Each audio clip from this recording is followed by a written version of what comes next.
Welcome to the deep dive.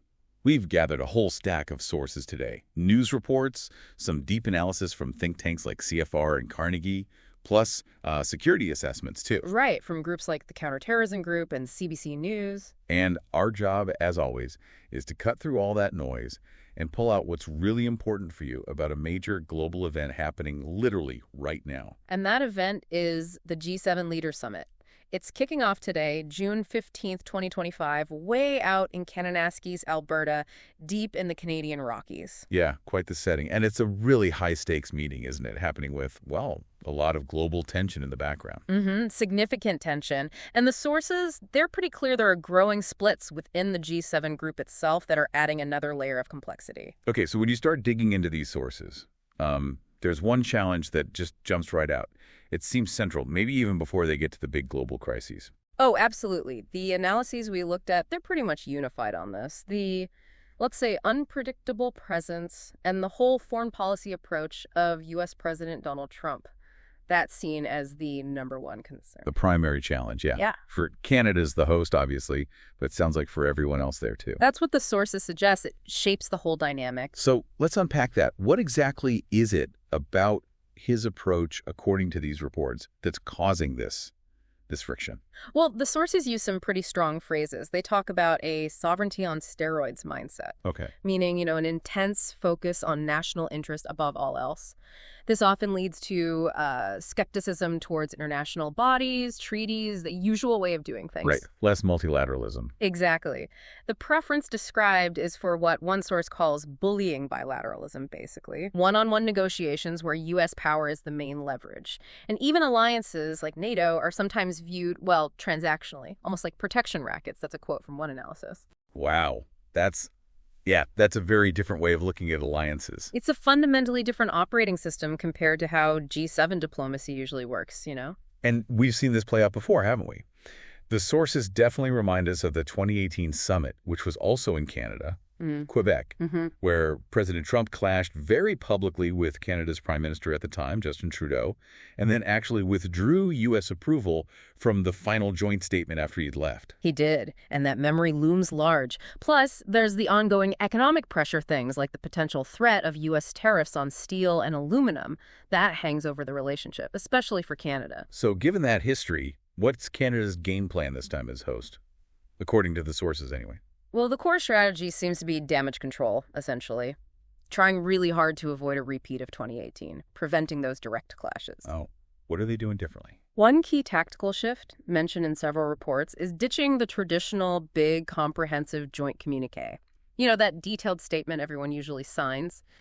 So they're not even aiming for that unified public statement this year. Apparently not. The sources say they're opting for chair summaries instead. So Canada, as the host, can outline areas where there is some agreement. Without forcing the U.S. to sign on to language they might reject. Exactly. The hope is that this keeps the U.S. At least somewhat engaged in the process. The focus is meant to be on pragmatic, concrete actions the 7 members can agree on, sort of sidestepping the bigger fights over values or policy directions. Okay, but here's where it gets really interesting, I think. The sources, they don't just describe what President Trump does, they analyze the impact. Right, the ripple effects. Yeah. They say his approach has genuinely stunned longtime partners. It's led some allies to really question the U.S. commitment to those traditional alliances. Fundamental questions being asked. And one analysis uses this striking phrase. It says, this has created a vacuum of global leadership, essentially forcing allies to start, and I'm quoting here, hedge against the suddenly unpredictable United States. That's a powerful statement. It tells you this isn't just seen as, a personality thing. It's viewed as something that's fundamentally shifting global dynamics. Definitely. So, okay, beyond managing that internal G7 tension, they still got a world full of problems to deal with. Oh, absolutely. A very volatile external environment. The sources highlight several major geopolitical flashpoints that are really shaping the agenda. You mean like the situation in the Middle East? That seems to be escalating constantly. Yes, that's a huge concern. The recent exchange of strikes between Israel and Iran, it's alarming capitals everywhere. And the sources point out the timing the Israeli strikes on Iran happened June 13th. Just 2 days before the summit started. Exactly. It underscores just how current and how urgent this crisis is for the diplomacy happening right now in Kananaskis. And then, of course, there's the ongoing war in Ukraine. Russia's actions are still a critical focus. Definitely. Sources talk about the need for potentially more sanctions on Russia, but they also detail how Russia is, well, adapting. It's still exporting a lot of oil. Finding new buyers. Finding new buyers, yeah. Places like China, India, Turkey, Singapore, often selling it at a discount, apparently. And using alternative transport things, often called shadow tankers. Shadow tankers. What are those exactly? Basically, older ships, maybe operating outside the usual insurance and regulatory systems, precisely to get around sanctions. It makes it harder for the G7 to effectively pressure Moscow's economy. Which has been a core goal since Russia was kicked out of the group back when it was the G8 in 2014 after annexing Crimea. That's the context, yes. Russia's suspension remains a defining feature of the G7-G8 dynamic. Okay, and another major player, always on the G7's mind, China. Right. The group as a whole, the sources say, has adopted a more assertive stance towards Beijing recently. But are they all on the same page? Well, that's the catch. The sources also note there are still real disagreements within the G7 about the best way to approach China, how tough to be on which issues. Like what? Any examples? They point to last year's summit statement, the 2024 communique. It apparently hardened the language on things like coercion regarding Taiwan. Okay. But interestingly, it omitted specific criticisms of human rights abuses in places like Tibet and Hong Kong. That omission suggests, different comfort levels among the G7 members on how far to push Beijing publicly. So you've got these huge global political issues, the internal Trump dynamic, and then you add the location. Yeah. Kananaskis itself presents unique challenges, doesn't it? Yeah. The sources talk a lot about security. They do. It's described as potentially the largest domestic security operation a country like Canada can undertake. And a lot of that comes down to the remote, mountainous setting. What kind of specific challenges does that environment create, besides just being hard to get around? Well, you have the usual security threats to consider, but layered on top are significant natural hazards. Flooding is a real risk there. Sources actually mention the massive 2013 flood that caused huge damage. Right, I remember that. Damaged the golf course where they're meeting, didn't it? But it did, yeah. It only reopened a few years back. And then there's the wildfire risk. Huge concern. Especially in June out west. Exactly. The area is rated very high risk. There are active fires burning elsewhere in Alberta right now. And the problem with wildfires, besides the immediate danger, is that hot, windy conditions fuel them rapidly. And crucially for security, smoke and fire can seriously degrade aerial surveillance. Oh, which they'd rely on heavily in that kind of vast, rugged terrain. Absolutely. So even though the weather forecast for Kananaskis itself looked okay earlier in June, that underlying wildfire risk is always there. It complicates things significantly. So how do you secure a place like that against natural threats and human ones? It takes a massive multi-agency effort. We're talking a huge police presence, RCMP, Calgary Police, Alberta Sheriffs, even conservation officers. Plus, the Canadian Armed Forces are involved through Operation Cadence. What kind of measures are they using? All sorts. There's a tightly controlled access zone, or CAZ, major temporary airspace restrictions, a big no-fly zone. They'll have covert observation posts tucked away in the terrain, hidden sensors, cameras on trails. They're even monitoring backcountry permits, and boosting telecom networks in the area is key too. That sounds incredibly complex. Just getting all those different groups, federal, provincial, local, police, military, to work together smoothly must be a challenge in itself. The sources definitely point that out. The RCMP has a special group, the ISSG, leading the coordination. But the remote setting itself limits communication sometimes because of the mountains. Right. And you have jurisdictional complexities, who's responsible for what patch of land or type of incident. Plus, you have to seamlessly integrate the security details that travel with each G7 leader. It's a huge coordination puzzle. And that single road access you mentioned earlier. Yeah, the main road into the core summit area comes from the north. While that predictability helps security planning in some ways, it could also potentially be seen as a vulnerability, a choke point, by anyone looking to cause disruption. Okay, so security is clearly a massive piece.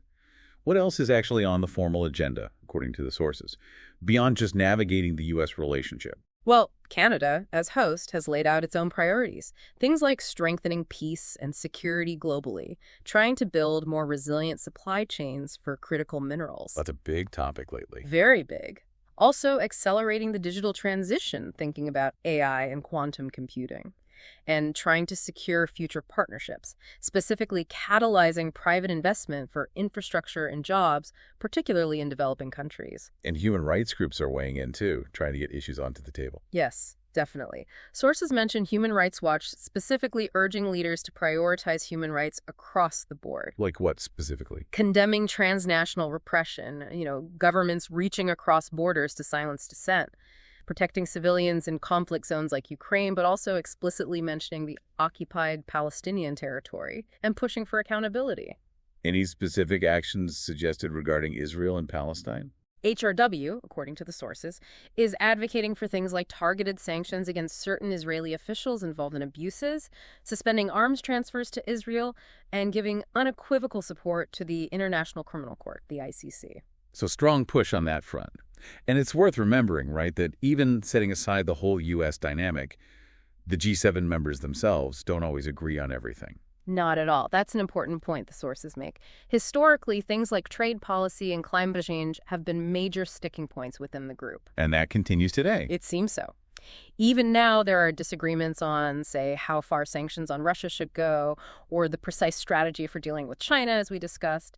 They're all wealthy democracies, yes, but with different perspectives and interests on the details. You mentioned one source, the Council on Foreign Relations, gave some good background on the G7 itself and connected it to energy. Can you give us the quick version of that? Sure. The CFR source reminds us the G7 isn't like, say, the UN or NATO. It's not a formal institution based on a treaty. It operates more informally. The presidency rotates each year, and officials, they call them Sherpas, do a lot of the prep work. And the EU is there too. Yes, the EU participates fully. And economically, it's a heavyweight group. Their combined GDP in 2024 was nearly $57 trillion, excluding the EU's contribution. That's about 29% of the entire global economy. So a significant chunk of global wealth and power, and that ties into the energy discussions, especially around Russia. Directly. The war in Ukraine really galvanized G7 action on energy sanctions, trying to phase out Russian oil and gas. But as we said, Russia is still a massive producer. And finding ways to sell its oil. And finding ways. The source highlights the bigger energy picture, too. The world uses over 100 million barrels of oil every day. Demand is still growing, especially in Asia. And here's a key point. About 75% of the world's oil is controlled by state-owned companies, not private Western firms. That's a huge percentage. And all this is happening against the backdrop of the energy transition, trying to move away from fossil fuels. Exactly. Which adds layers of complexity. Sources talk about the ongoing debate over when global oil demand will actually peak. They note that things like petrochemicals for plastics, fertilizers keep driving demand, even if fuel use changes. Interesting. There are also efforts to reduce emissions from producing oil, like Saudi Arabia marketing what it calls low-emission oil.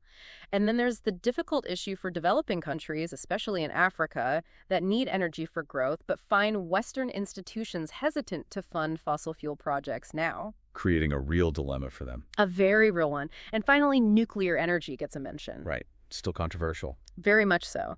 Seen by some as vital for decarbonization, but it faces huge hurdles. Cost, public perception, waste disposal. You see different approaches globally. China's building new plants, France is reinvesting, Germany and Japan are still grappling with public opposition post-Fukushima. It's all part of that complex energy mix the G7 has to consider. Okay, so bringing this all together, after digging through these sources, what's the big picture takeaway about this G7 summit in Kananaskis? Well, it really paints a picture of a group under pressure. They're grappling with major global crises, facing these really unique and significant security headaches because of the location, and dealing with genuine disagreements internally on how to handle key issues like Russia and China. And all of that is amplified, maybe even defined, by the unpredictable approach of the U.S. president. That seems to be the X factor hanging over everything. It absolutely seems to be perceived that way in the analyses, yeah. A major source of tension and uncertainty for everyone else around that table.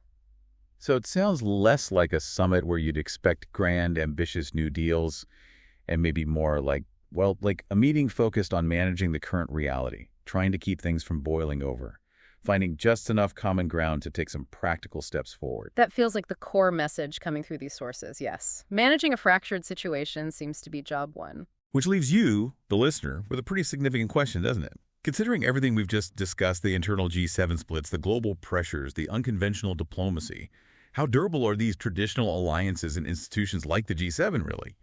especially when major powers seem more focused on unilateral action or narrow national interests. What are the potential long-term consequences for global stability if this trend continues? Something definitely worth thinking about as this summit unfolds.